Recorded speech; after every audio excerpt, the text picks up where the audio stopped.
oɗon jokeɗade refi fulfulde yamɗe jeetati silmaji capanɗe tati woni to Wagadugu leydi Burkina Faso kon waktu yoni ɗo e Dakar lamorde Sénégal. Amadou Barouba tedduɓe heeɗiɓe refi fulfulde ko ɓuri tengtude kabaruji ɗi hannde oɗo subaka toon to Burkina Faso waɗi jonte caɗele mawɗe no teska to Djibasso e ko taari ɗum e nder diwal bokuldi muhon gure kewɗe nde saare nde woɗɗa kerol hakkude Burkina e Mali egginama yoga mbarama ɗum waɗi ko caggal hippanɗe kuliyankoɓe senin alkamisa faltiɗo pont e dow lawol kerol hakkude leydi ɗiɗi ɗe helama to Burkina Faso toon to Mali e to Niger ko ɓuri sukaɓe millionji jeetati ina katojini hannde e mballudi guila e guura ha e ɓornanteri hewɓe mabɓe mawnidda ko e kulol saabu ɗi fitinaji fede nde wona laamiyankore wiyetede ONG NRC waɗi hen wittoji ma en keɗo gardiɗo saldu hirnage Afrique hakkudere nde fedde to bene kam fodde millionji jeenayyi ɓiɓɓe leydi ndi no noddano hanki gam suɓade sardiyankoɓe e ardiɓe commune aji ɗi sumgoji mbaɗi koye lewru caggal etare samminere laamu Patrice Talon jaltuɗi ɗi ɓayyinte balɗe karoje bisimilla moon on calminama on jurama on jettama on bismama e ley kabaruji ɗi to Burkina Faso jonte kurɗe hannde tiralaji mawɗi goni ko teska to Djibasso e gure taariɗe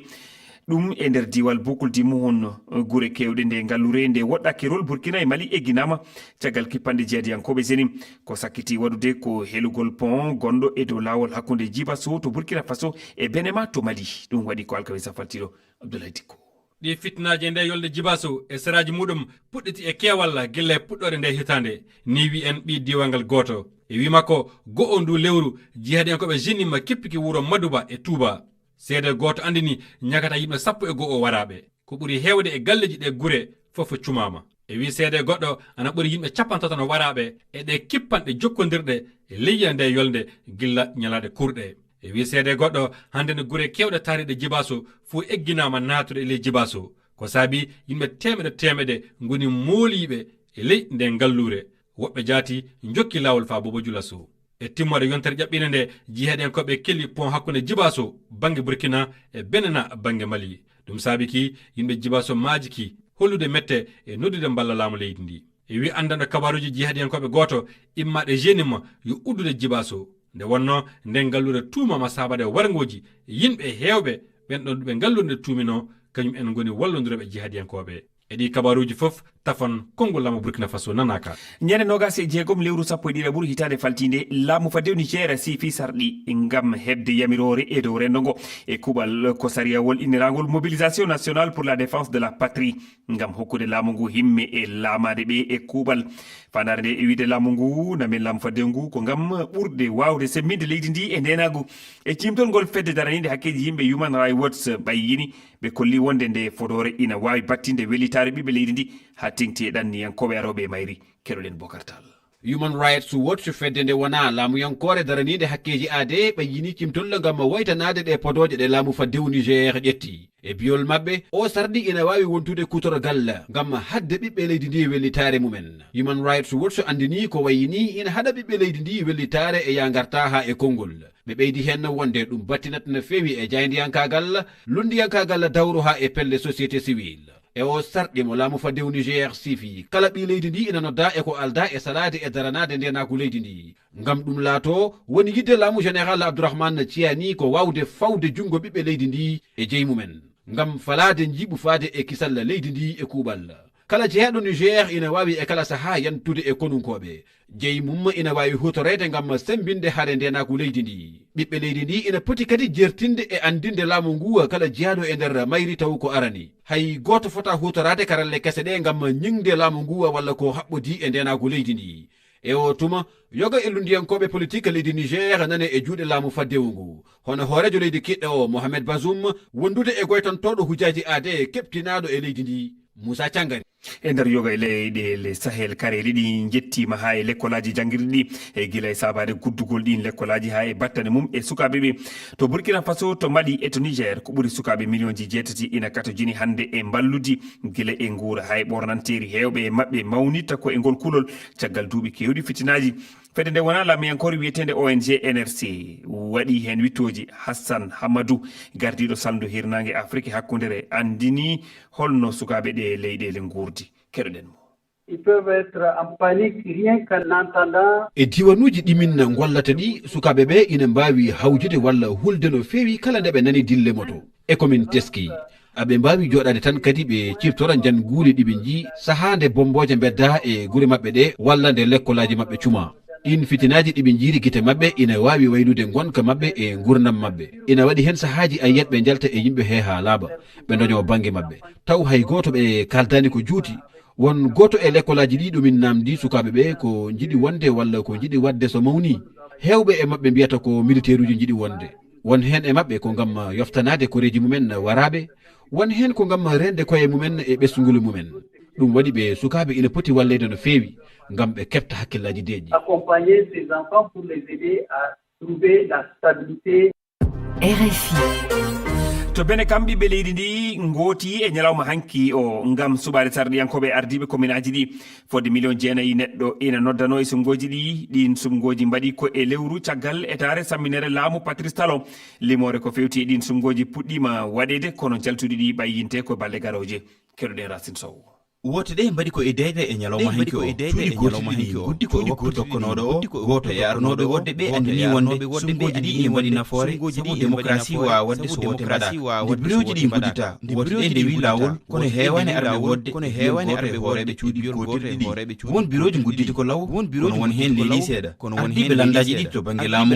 walla ni lundiɓe ɓe ina tawe cuuɗi gotirɗi ɗi nimore nde fuɗɗima waɗede o saaha e yesso ardiɓe landaji ɗi kamɓe ƴewtintoɓe wote ɗe no yarini jattude sumgoji ɗi ina ɗaminana yalta e yontere kam andude hollanndo polo e nder nde ɗo hitande ɓiɓɓe leydi bene mangour wotidi mawɗi caggal ɗi sumgoji sardiyankoɓe ardiɓe communaji sumgo hooriyagu leydi ndi ma waɗe ɗo e lebbi tati garoji ɗum waɗoyta ko ñande sappo e ɗiɗi lewru nayo ɓuuri hitande ujunnaje ɗiɗi e nogas e jeegom to Côte d'Ivoire fedde politique MGC nde Simon Eyvé gonnoɗo joom suudu hoore jokiɗo leydi ndi Laurent Gbagbo serti e kawtal pelle politique inirangal cap Côte d'Ivoire koye nder ɓatakuru windado fewde Tidiane Thiam horejo PDCI RDA jiilowo kadi ngal kawtal pe cap CI woni ko Simon Eyvé nantini o kabaru o nantini woni sababu o ko sertude ɓe e jiyanɗe e alhaali politique e siftinde Charles Blé Goudé kañum jaati yalti ngal kawtal peɗe politique e lewru sappo e goɓuru faltidu to Guinée kam fedde IFDG nde Cellou Dalein Diallo lundinde laamu ngu gonɗini wonde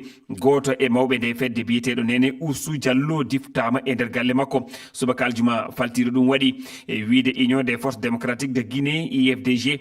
ɓe diftiɓe Néné Oussou Diallo ko yimɓe ɓorniɓe comci kono murniɓe jeese mabɓe ɓe jotti du ko e mobile pick-up mo heptinaka fede nde ɓeydi wiide o saaha ɓe ala kabaru hay goto fewde e o neɗɗo mabɓe ɓe kolli mette mabɓe e ko yimɓe ɓe diftete e nder ndi leydi Guinée eɓe tuumi laamu Mamadou Doumbouya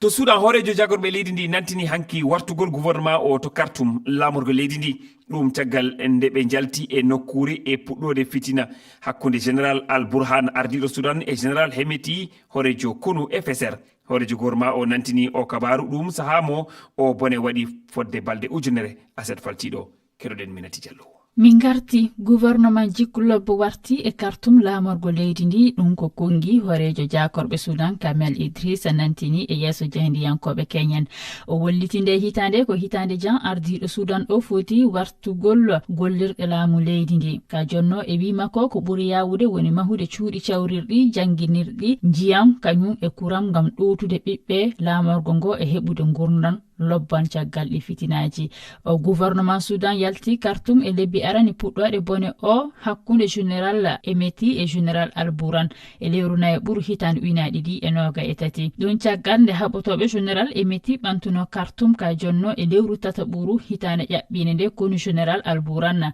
ardiɗo Soudan nantini ɓe kewti laamorgo ngo o kabaru wartugol gouvernement o e Khartoum nantinama saaha nde balle ujunere basi o hiɓɓi asawere nde wakkati ɗum nde fitina ɗi ɓuuri hewde e bange worgo leydi ndi e Kordofan kañum e diwar Darfour andinde ko ɓuuri milliyoji tati e feccere ɓiɓɓe Soudan jaltino e Khartoum laamorgo ngo saabe kippanɗe ɗe ka jonno e wi oni ko fotta million goto e mabɓe warti e ɗi lebbi ƴaɓɓiɗi e Khartoum o bone naati e hitande muɗum tato ɓerde temeɗe civil en mayi hen milliyoji yimɓe eggi e nokkuje muɗum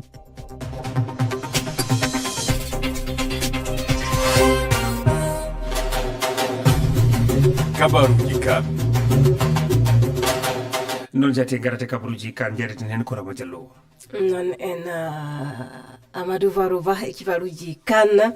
en pamidelle kipuji ɗi nappa e jaati e timminde ɗo no kawle ɗe Sénégal, Égypte, Nigéria e Maroc woni kipuji nayi jokkitotoɗi e fijoji ɗi keɓi nder leddalde ɗiɗaɓal timmode e kan pijeteɗo alarba gare o Mamadou Kane janiyanke kettoɗo coftal ɓalli wi ɗum ɗon wona ɓettere ɗiɗo kipuji ko ɓurɗi doole e fija ballon Afrique hande yowade e fijoji lobbi ɗiɗi jiira keɗoɗen ga kanko keltoɗo coftal ɓalli imo sifano en dofano haala Racine Sow arɓe demi-finale ɓe fof ko paɗanoɓe quand même wiide 4 équipe uji ɗi fof kamɓe nayeɓe fof ala piyaɗo e coupe d'Afrique sa daari Maroc kamɓe goni première nation africaine, Sénégal kamɓe goni deuxième nation africaine, Nigéria e Égypte ɓurɗo gagnade coupe d'Afrique o Nigéria kamɓene sa darti histoire Nigéria 21 participation moɓe dañi 17 fois ɓe gari ha demi-finale donc histoire tan sa daari ma ganda hoorema wonɓe ɗo ɓe kamɓe paɗano Sénégal kamɓe gonno champion d'Afrique en 2024 Maroc kamɓe mbaɗi organisé coupe d'Afrique o Égypte kamɓe garino demi-finale en 2022 wonni kadi goto e meilleur joueur coupe d'Afrique woni Mohamed Salah, Sadio Mané sa darti kadi 4 équipe uji ɗi fof e ballon d'or cakkiɗiɗi kamɓe ɗi 4 équipe uji goni hen donc e koɓe kolliɗi kadi e coupe d'Afrique o ngam mbawmi wiide tan ko ɓe paɗano e demi-finale. Mamadou Kane Sénégal Égypte ko kippuji anodiɗi e kawle mawɗe kan jaati kan hitande ujunnaje ɗiɗi no gahi e ɗiɗi kippuji ɗiɗi ɗi kawlino e timmal to Cameroun nde Sénégal heɓuno polgudo Pharaon en ko hokkuno Lion en tiranga hodere muɓɓen arandere e kan Nigéria fijoɓe ɗo no fijinoɓe timmal yesso Kodowara Rwani ɓe tondiral e jatigi maɓɓe hikkajo kasin ɗum woni e ngal ɗo ɗiɗaɓal timmode huccodide e Maroc ko yiɗe oɗo kan hikkajo kipuji nayi fijoji ɗiɗaɓal timmode ngal fof ko kipuji ɗi koleji Afrique addina ɗum o aranal e tariki fija kan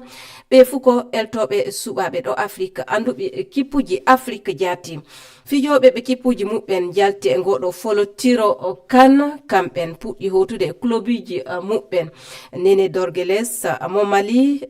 mo kippu muɗum yalti e nayaɓal timmode jokkito ken to club muɗum caggal wakkatiji seeɗa tan ndeɓe e jaltina e oɗo kan o tawtoyi e Fenerbahce heɓuɓe super coupe Turquie yesso Galatasaray nde Victor Osimhen keddiɗo fa joni e fijoji kan caggal nde kippu muɗum heeɓi dande ɗiɗaɓal timmode. Amadou Barouba ɗo katen e kibaruji coftal ɓalli fadde jango inchallah non jati inchallahu rabbi a jarama no fewi Rama Diallo en gara joni e koɗo men to Guinée paɗen ko famɗi foof yimɓe temedde joyo e nogas e jetto maayi e nder accident ji e nder nde hitande faltinde ɗum ko hitande ujunaje ɗiɗi nogas e joyyi nde limore no ɓeydi fodde capanɗe tati e nder temedere kala so tawi en yerodiri ɗum e hitande ujunaje ɗiɗi e nogas e nayyi sababu o ko dogdu ɓurtundu welsinare soferɓe ɓe e yarugol maɓɓe ko bonnata hakkillaji ko ɗum holli ndu suudu halfinandu kiwal e hoore laawi Guinée no wiye agence guinéenne de sécurité routière ko Amadou Diallo tawaɗo e ndu suudu woni koɗo men hannde omo jaabo namde Ibrahima Timbi Ba keɗoɗen. Amadou Diallo mi salmini on. min kam mi salmini on. E nder ndi leydi Guinée accident ji ɗuɗɗi waɗi e nde hitande faltinde ɗo e yiyande mon ko honɗum woni sababu ɗi accident ji. ɗo anndi wano menen lagine ga joni hara fi accident ji wonani ko immori namugu hay lamɗo leydi ndin ande par ce que hay renendigo lamɗon tigi organisé ta wonde ko ɓeynata kon e nder haalaji duwaɗi yewteɗi nde o renion taw ɓeynata kon o fiiɗi accident o sécurité routiére tawono tawa e nde ɗi haalaji ɓeynata kon ko ordre de jour ko waɗi ko min daari ɗi rapport ji ɗi min hendi fof tawe ndewa tawi déjà go fuɗɗi ko soforɓe ɓe ala yarde doyi ko laawi ko doggugol ngol ɗuuɗi ko ɓeynata kon e haala porte excès de vitesse on ɓuri ɗuuɗude ɗiɗa mum kadi ari tawti ɗon kadi ɓeynata kon o visite technique ala jaɓaɗo waɗugon fii mum ɗum ɗon le fayde accident ɗe ɗin ɓurɗina tawa déjà auton o waɗade visite technique par ce que wanno visite technique on no wawi wonde accident mo waɗi on hara wonata accident wonde kasare accident waɗi mais na wonde hara vraiment heɓi darmi e mum ɗumen inata kon ko porte tawara so de blessé léger motoji ɗi hikka kan no tawa ɗum moƴƴa tawi koye no waɗi kasare mo moƴƴa ɗum o daari ɗo ɓenta kono porte c'est plus de 3000 e tek conducteur de moto taxi tawa o heɓi kasaraji koɗi e nder ɗin accident ji donc ɓe dejine ɗi motoji ɗi waɗata ko kunkunnaw ngo maɓɓe ɓenta kon o casque passager on tawi waɗata on kaska kadi sariyaji wallinaɗi fi laawol ngol aye ɓe chauffeur ɓen ɗuurɓe no ƴawde hoore laawol ngol hannde taw ɓe waɗaji formation haqiqajo innuɗo vraiment hannde oɗo no moodi kaari no wawi ƴewde ko hoore laawol dogina probléme ala ɗo anndi menen sariya no wi jogiiɗo permis o so ƴewi ko hoore laawol mo ko ɓaawa volant sariya nga inne on tigi no waawi hay so wawata men wiye mo waawi ɓay déjà o wawa dayɓude permis o waɗaɗi formation joni o dawi ɗo sotoɓe ɗon fof hannde on formation ɓe annda hono ɓe dogita ko laawol. mi yewtidi e guinenaɓe ɗuɗuɓe ɓe wola ko fati e ɗe otoji wiyeteɗe Toyota Verso e nder ngo ɓetto ngo waɗɗon ɗo on tawi ɗen otoji ɗon no tawa e ɗi accident ji ɗo no ɗuɗiri ɓen otoji ɗo on déjà ko anda e par ce que ko communiqué o men partage tawi men déjà men diffuse no rapport waɗɗo plus de 30 et quelques pages on fi maɓɓe déjà no haala nder toon par ce que so yiɗi accident ji waɗa intérieur hamna ko nder saare ko kamɓe ɓo ɗuɗugon e mum accident mo nanɗo cagine ga o yimɓe joono lutti e mum yimɓe tato lutti e mum yimɓe sappo lutti e mum andite ko koye auto woni ko sabu e mum kadi ko nanɗon kadi koye auto ɗo kadi no tawa e accident o a tawa kadi ko kamɗo ni ala goonga auto o koye ala probléme ko chauffeur ɗo woni ala wadde needi wonde ɓe jogii kadi koye buude maɓɓe ji hara ɓe atton o comprimé hakkilkinno ɗum anni ɓe aray koye auto ɗo ñande déjà fi makko yen ɓe ƴettanede disposition mum hannde lagine joni noon ko peeje honɗe haana ɓamede ngam dartingol ɗum o yewti ko faati e permis ɗe gandi e nder leyɗe men Afrique ɗuɗuɗe e permis on koyo soode wona yontugo yaw ekkito ha wawa ko peeje honɗe wona e ɓamede ngam dartingol ɗum saabu no wonkiji ɗuɗuɗi hino luttude ɗi accident ji agent charge de fi mum on jonnama consigne de wonde les consignes claires déjà hannde kadi on tawa hay ɗi accident yonɗi wadde tawa kadi responsabilité laamu ngun ne mum par ce que yehi laawi no golleɗe ɗi ndi leydi tawara ministére de transport doit ɓe arede ɓen tawe e projet on o golle ha o lamma ɓe inna ko ɗo laawol ngol doit virage ko ɗo doit waɗede ko ɗo koye jankoye doit waɗede anndingo chauffeur ɓe ko ni ɓe doit dogiɓe ɗum ɗo fof golle toon waɗi hara mene men annda Allah tawi moƴƴeɗeji hanɗi goldude lelleyni ka gollidade an ellaji ɗi waɗay mais créé déjà wonta kon police spécial de sécurité routière ɓen noon ɓe fertiɗi seeɗa e police routière radar ji harte inséré goo e laawi ɗin ɗo faya ɓurɗi ɗin wadde kasara hannde kadi wonti gon o radar mobile radar fiction e vidéo ɗo tawi soɗi ka fuɗɗama installé kañum kadi hannde kadi aɗa tawi chauffeur doggini auto mum o waɗa ceinture mum o ma moto weltiɗo waɗa casque mum o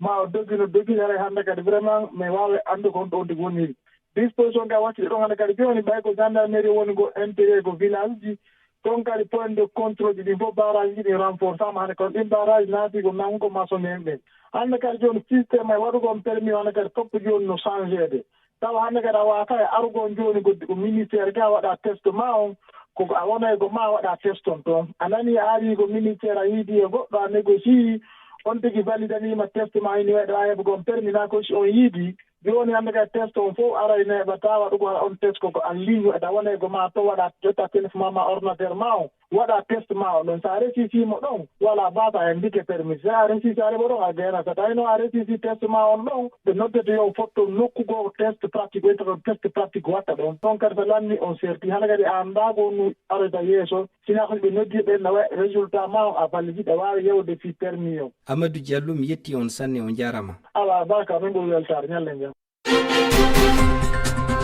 Amadou Bamba tedduɓe heeɗiɓe kuɓuri tengtude kabaruji hannde oɗo subaka to Burkina Faso waɗi jonte caɗele mawɗe no teska to Djiba Sowo e ko taari ɗum e nder diwal bokuldi muhon guure kewɗe nde saare nde woɗɗa kerol hakkude Burkina e Mali e Guinama yoga mbarama ɗum waɗi ko caggal hippande kuliyankoɓe zenim alkamisa faltiɗo pont e dow lawol kerol hakkude ɗe leydi ɗiɗi helama to Burkina to Mali e to Niger ko ɓuuri sukaɓe million ji 7 ina katojini hannde e mballudi guila e guura ha e ɓornanteri hewɓe mabɓe mawnitta ko e kulol sabuɗi fitinaji fedde nde wona laamu yankore wiyetende ONG NRC waɗi hen wittoji en keɗima gardiɗo saldu hirnangue Afrique hakkudere e nde ɗo fedde to bene kam fodde million ji 9 ɓiɓe leydi ndi no noddano hanki gam suɓade sarɗiyankoɓe e ardiɓe commune aji ɗi ɗi sumgoji waɗi ko lewru caggal e tare saminere laamu Patrice Talon jaltuɗi ɗi ɓayyinte balɗe garoje tedduɓe ko ɗo kaɗetene ɗiɗo kabaruji en timinirat e taskaram cellal ko ngaalu en jetti jaɗide nagal heɗotoɓe men ɗo ɓe mbawi wonde no mbawi wonire kala yo jaame kisal wone mabɓe ha tegti noon e onon sengiɓe hello TikTok on jarama sanne on jettama kono kadi onon sengiɓe e YouTube e hello Facebook e kala ɗo cengorɗon tan gam heɗade refi fulfulde yo jaame kisal wone moon ina bolaro Ibrahima Ba on jettama sanne yo Allah hokke ñalde ɗo jaam on jarama tedduɓe. o taskaram ko fillitaɗo cellal ko ngadu